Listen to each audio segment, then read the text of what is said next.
Angels,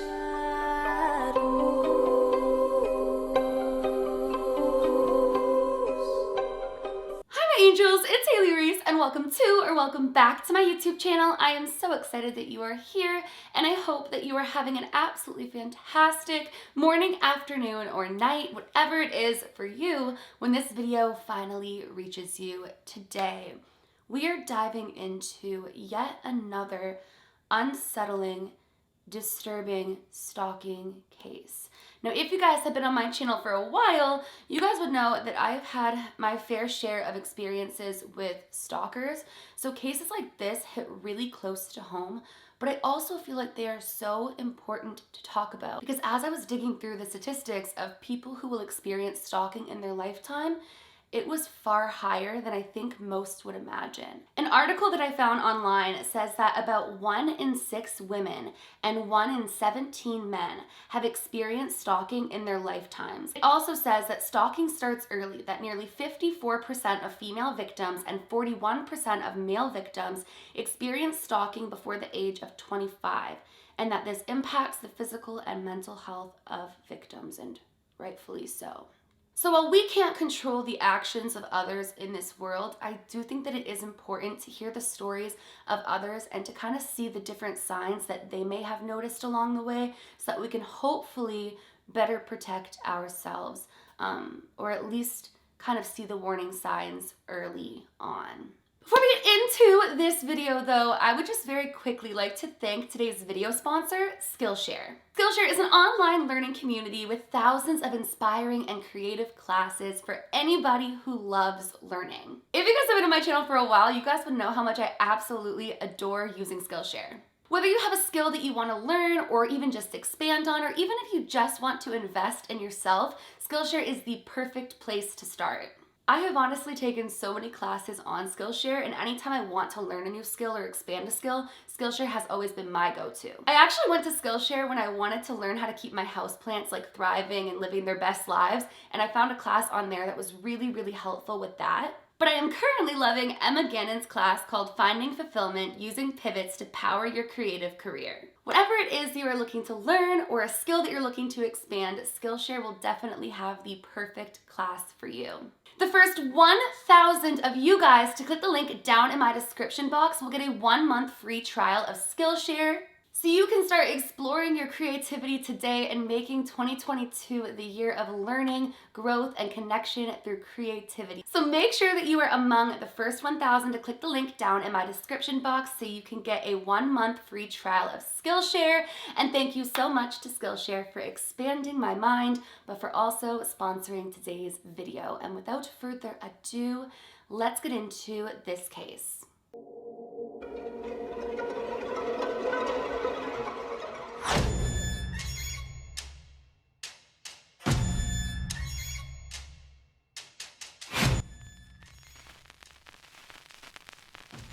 This case actually begins with a teenager named Jessie. Now, Jessie was an only child and grew up in a very quiet but friendly neighborhood. Most of the neighbors had lived there for the entirety of Jessie's life. Everyone basically knew everyone, and they were kind of on that neighborly basis. Like, if you needed a bag of milk and you didn't have one, you could go over to the neighbor's house and ask to borrow a cup of milk or whatever the case may be. So when one summer a new family moved in directly next door to Jessie, they were super excited to go and get to know their new neighbors and, see what they were all about. Now, the first thing that Jessie's family noticed about these new neighbors was that they were very standoffish. They were friendly, but they didn't seem to want to engage in much conversation or share much about themselves. They seemed very private and to themselves. And while this was different compared to the other neighbors in this neighborhood, they didn't find anything wrong with it. They just took note of it. Now, this family actually had a daughter right around Jessie's age as well. So Jessie was hoping that eventually maybe the two girls could become friends and was actually imagining how cool it would be to make a best friend that lived directly next door. So one day, Jessie went over as the summer began and kind of wanted to get to know her new neighbor, Aiden. Jessie said that Aiden was a very sweet girl, but she was also just extremely quiet. She seemed very shy and she almost seemed like she had a really big guard up. And Jessie was a very outgoing girl, always wanted to get to know everybody, hang out with everyone. So she was like kind of determined to pull Aiden's walls down and to get her to come out of her shell. The two girls started hanging out a little bit, but then as the summer progressed, the family was actually going away on a couple-week family vacation for the summer. Now, Aiden's parents came over one day and basically just asked Jessie's family if they could just keep an eye on their home to see if any packages were to arrive, if they could like put them like somewhere hidden or even take them into their house until they got home. That they didn't have to do much, they didn't have to do anything really, just to kind of keep that neighborly eye on their home. And the family was like, absolutely, of course. That is what we do in this neighborhood. We look out for one another. So they were ecstatic, and off that family went on their family vacation. Now, Jessie's parents were working all summer, and she was basically going to be home alone a lot of the summer and was finding ways to like self-occupy herself. So she started working on an outdoor planting, like flower garden DIY project. Like she was doing little things to the garden, just kind of like, I don't know, spicing up the garden, if you will. And one day in particular, she noticed over at Aiden's house, there was a teenage boy peering inside of the windows and acting really suspicious. Now, given the fact that Aiden's family had asked Jessie's family to watch out for the home, obviously Jessie walked over to see what the heck this guy was doing. Jessie immediately noted that the guy seemed very uncomfortable. He was very fidgety, he wasn't making eye contact, and he was pacing. So Jessie found this to be pretty suspicious and immediately asked him who the heck he was and what he was doing there, to which he replied that he was Aiden's cousin. Now, Jessie found that to be a little strange as they hadn't mentioned any cousins or any family going over, but she also knew the family was kind of quiet and it wasn't her job to be a private investigator. He basically explained that he was supposed to like peer into the house and make sure everything was good. And Jessie also found this a little bit strange because they were asked to kind of keep an eye on the house. But she figured he knew Aiden, clearly he knew the family, and so the boy just scurried off. That night over dinner, Jessie kind of told her parents about the situation, and they also found it very weird, but the neighbors hadn't left any phone number for them, which is also kind of interesting. Like if I told someone to watch over my house, I would probably give them my phone number to like call me up if something went wrong, but they didn't provide them with any phone numbers. So they had no way to get into contact with them. And honestly, they didn't even know where exactly they went on vacation. So their hands were kind of tied. And honestly, they figured maybe it was just a cousin. Maybe, you know, he went to go make sure all was well. So the weeks continue and Jessie continues on her outdoor DIY projects. And that's when this boy returns again. This time though, he comes over to Jessie to ask where Aiden is. Now this raises a ton of red flags for Jessie because he acted like he was supposed to look over the house, but now it seemed like he didn't know they were on vacation. He was just making a reason to have been peering in the windows. Jessie said, oh, they're just out for a little bit, they should be home soon, because she didn't want to tell him that they were away on vacation in case he was a burglar or something of the nature. And so he decided to leave once again. Jessie would frequently see this boy peering into the windows of the house, and each and every time that he would be at the house peering into the windows, he seemed more and more frustrated, angry, and discouraged. So one day, Jessie walked over and asked him what the deal was. And that's when he said he didn't have anyone to hang out with all summer and he wanted to know where his cousin was. He wanted to see her. Do you know where she is? Jessie was like, I don't know where your cousin is. But Jessie started to feel bad for him because she described him as lacking social skills. As I said earlier, he was very fidgety. His eyes moved around a lot. He seemed very on edge, almost like she described him as grunty. Like he would also like grunt if he wasn't getting his way. So Jessie asks him if he wants to come and help her with her flower garden since he seemed to be in distress and seemed to be very lonely. He seemed absolutely ecstatic to do so, and the two of them kind of gardened together and hung out together. Now, Jessie didn't have anything in common with this guy, and one other thing was he didn't want to tell her his name. Every time she would ask his name, he would completely avoid the topic of conversation as to who he was, but she just felt like maybe he lacked social skills, and she felt bad for him. As I mentioned earlier, Jessie was this type of personality who just wanted to make everyone feel comfortable, everyone come out of their shell. Like she was almost like taking him in as like this baby bird who was lonely, and you know, she was alone too. So the two of them spent a couple of days back to back together. But that was when she noticed that he started making really strange comments about her. He made a comment of how much he would love to sniff her hair and asked if he could smell her hair.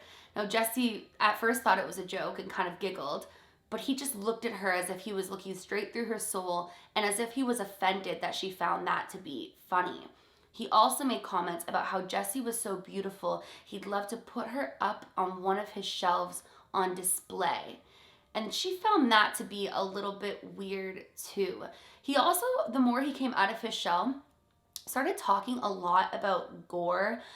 He would reference certain true crime cases that just made Jesse feel a little bit uncomfortable. He almost seemed to be obsessed with Ted Bundy and the life of Ted Bundy.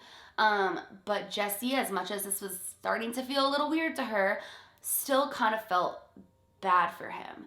And like I said, she felt like she lived in a safe enough neighborhood. They were just outside in the front garden. Like, she wasn't afraid of him per se. But it was like the more and more he started coming out of his shell, the more and more that things just got creepier. One day, however, things would take a really strange turn. Jesse was outside gardening once again when this boy showed up, but this time he seemed to have more of a blank stare on him and have this like aggressive nature about him. And that was when, during a mid-conversation, he attempted to aggressively kiss Jesse. Now, Jesse, as much as she was being kind towards the boy, didn't have any sort of like romantic or sexual connection to him. She didn't feel that way about him, so she immediately pulled back. But what she noticed was that he didn't seem to take kindly to that. And he got even more aggressive, grabbing her hair and pulling her in to kiss him. Jessie said she threw herself back, kind of like onto the yard, and he started saying, "Why aren't you kissing me? I know you're in love with me. I know you're in love. Why else would you have told me to come garden with you? Why else do you want to spend all this time with me?" And Jessie was like, "You said you wanted friends. Like, you said you wanted someone to hang out with. This is not romantic to me. Like, no." And he got really, really angry about this. He did not take kindly. He said he saw all the signs. He saw the way that she looked at him. He knew that she's in love with him, that, come on, like, I know you want to be with me. And he kept being persistent to the point where another neighbor came over and told him to skedaddle, pretty much. They were like, "Get the hell out of here. Leave this teenage girl alone. Go home and don't come back." Jesse naturally was super shaken by that situation, and rightfully so. I remember there was one situation I had in high school where I was at a party and a guy who'd been drinking was trying to kiss me, and I didn't want him to. And the way that he was kind of overpowering me and making me feel like I had to, I mean, it ended up fine. I didn't end up kissing him, but it's a really strange feeling when you're saying no. Actually, it's a disgusting feeling when you're saying no and that's not being respected. No means no, no matter what. Jesse was super upset about this, distraught, actually was crying, asked her parents to come home early from work. She told them everything, and they actually ended up calling the police because of the way that Jesse described the aggression, and even the neighbor being a witness to seeing him like yanking on her hair and like throwing himself on her and getting like angry, being like, "I know you want me, like you want me." But Jesse didn't have a name for the boy. All she could say was, "It's Aiden's cousin," and they didn't even know for that to be true. As I mentioned, there was no number to get a hold of Aiden's family. The police had nothing to go off of, and honestly, their hands were tied. There was nothing more that they could do. They basically just advised Jesse, if he comes back and he makes you uncomfortable again, give us a call. We'll come out and see what we can do. For the week prior, Jesse did not go outside and do any of her DIY projects or any of her gardening in fear that this boy would show up and try to kiss her or come onto her, or worse again. Her mind is racing now to all of the Ted Bundy comments and the creepy, like, "I want to put you up on my wall and like sniff your hair." Like, everything was just spinning in her mind, and she felt really stupid knowing that he seemed a little bit off engaging with him. She felt like her kindness was kind of taken advantage of. So she ended up locking herself in the house for a week until one day, bang, bang, bang on her door, it's the boy. Except this time, he's trying to be friendly to her. "Jesse, I'm so sorry. I shouldn't have done that. I don't know what got into me. I didn't mean it." And through the door, Jesse's telling him, "Okay, it's fine, but I don't want to hang out anymore. Please leave. Go home. I don't want to talk to you." She's freaking out. He's banging on the door. "Please, Jesse, please. I'm so sorry. Like, I don't know what got into me." Like, basically trying to make her feel like guilty that she is cutting him off. Jesse didn't answer the door, but for the next couple of days, he would come back again. Jesse, please, I miss hanging out with you. I'm so lonely. I know we're just friends. Like, let's make this friendship work. Like, just like pleading with her to like make things go back to how they were and how he just wanted to hang out with her. And every time Jesse's telling him to leave, to leave, to leave. Until one night, when Jesse's parents were out working late, it's dark outside, he comes back again. Except this time, he's not pleading with her in a friendly way. He's banging on her doors and her windows, telling her, I'm going to effing kill you. I'm going to effing kill you. If I can't have you, nobody can. I know you love me, Jesse. You're meant for me. How do you not see it? I see the way you look at me. So Jesse calls the police. And by the time the police get there, he's totally gone. So once again, absolutely nothing for them to go off of. The police suggest that Jesse's family install cameras so that they can capture any sort of evidence and kind of build a case against whoever this is, just so that the police can kind of get a better understanding as to the seriousness of the situation. And so immediately her parents did so. And Jessie said her parents didn't even want to go to work at this point. Like, they felt so terrible leaving her alone. After that incident and the cameras being installed, Jessie felt really uncomfortable in her home, so she decided to go and spend the entire weekend with her grandparents. So Jessie left the house and spent the weekend with her grandparents. And that was when one day, Jessie's parents would come home from work to find that their home had been broken into, and that Jessie's room and her drawers had been gone through.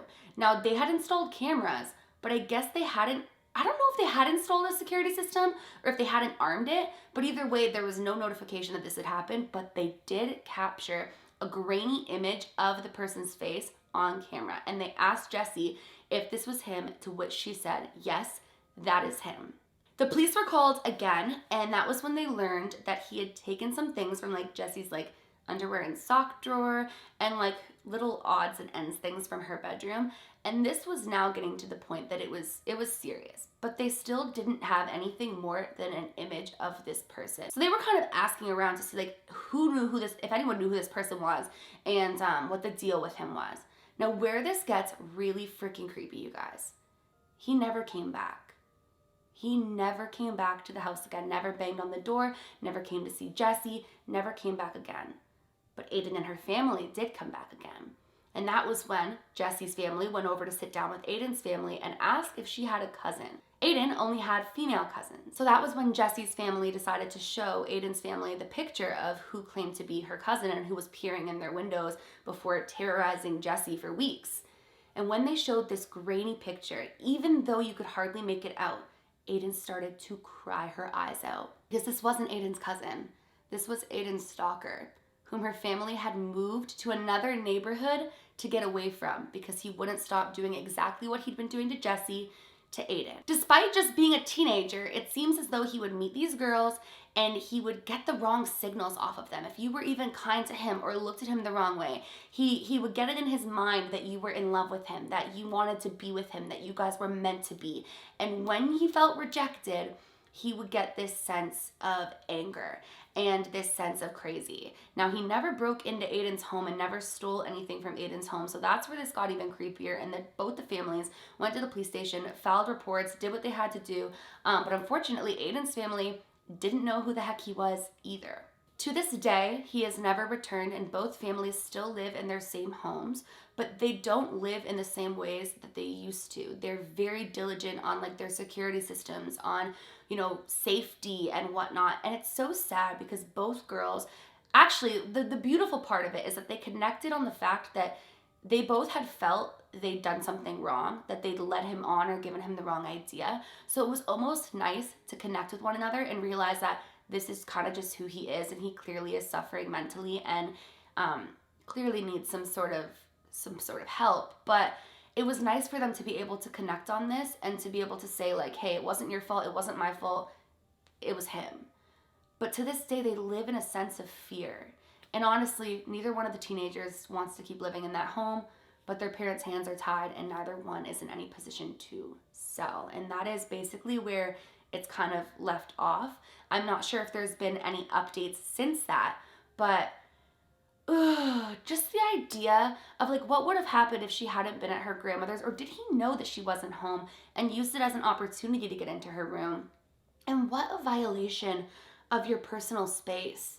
Like, that to me, it's so terrible. I think one of the saddest things is that Jessie says that this whole situation has changed her and she's not so bubbly with strangers. She doesn't try to bring out the best in everyone anymore. Like, she doesn't try to engage with those who seem disengaged, because she kind of feels like it was all just a slap in her face and it put her life in danger rather than helping somebody. But I would definitely love to know what you guys think of this particular case. Why do you think he just disappeared? Do you think he moved on to somebody else?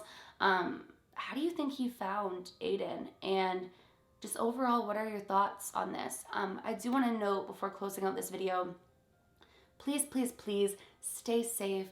Trust your gut intuition. Anytime that I've had like really dangerous situations, my gut has always been telling me like something is not right here. Or even if you meet somebody and they seem nice, but your gut is just telling you like something is off, please, like, take care of yourself, protect yourself. Don't go through life living in fear, because ultimately that's not the human experience. We're not meant to live in fear. But just remember, not everybody has good intentions at heart. And as much as that sucks to say, it's the reality. And I want you guys to stay safe. That's all I want. So just keep that in mind. Once again, I would just absolutely love to thank Skillshare for sponsoring this video and remind you guys that the first 1,000 of you to click the link at the very top of my description will get a 1-month free trial of Skillshare. So make sure you are among the first 1,000. As I mentioned, it'll be linked at the very top of my description. And thank you so much to Skillshare for sponsoring. If you guys are new to my channel or you are just not yet subscribed but you do enjoy my content, I would seriously love it if you would go ahead and click that subscribe button. And please give this video a big thumbs up if you did enjoy it. Stay safe out there, and please remember, my loves, do all things with kindness. And until next time, I love you.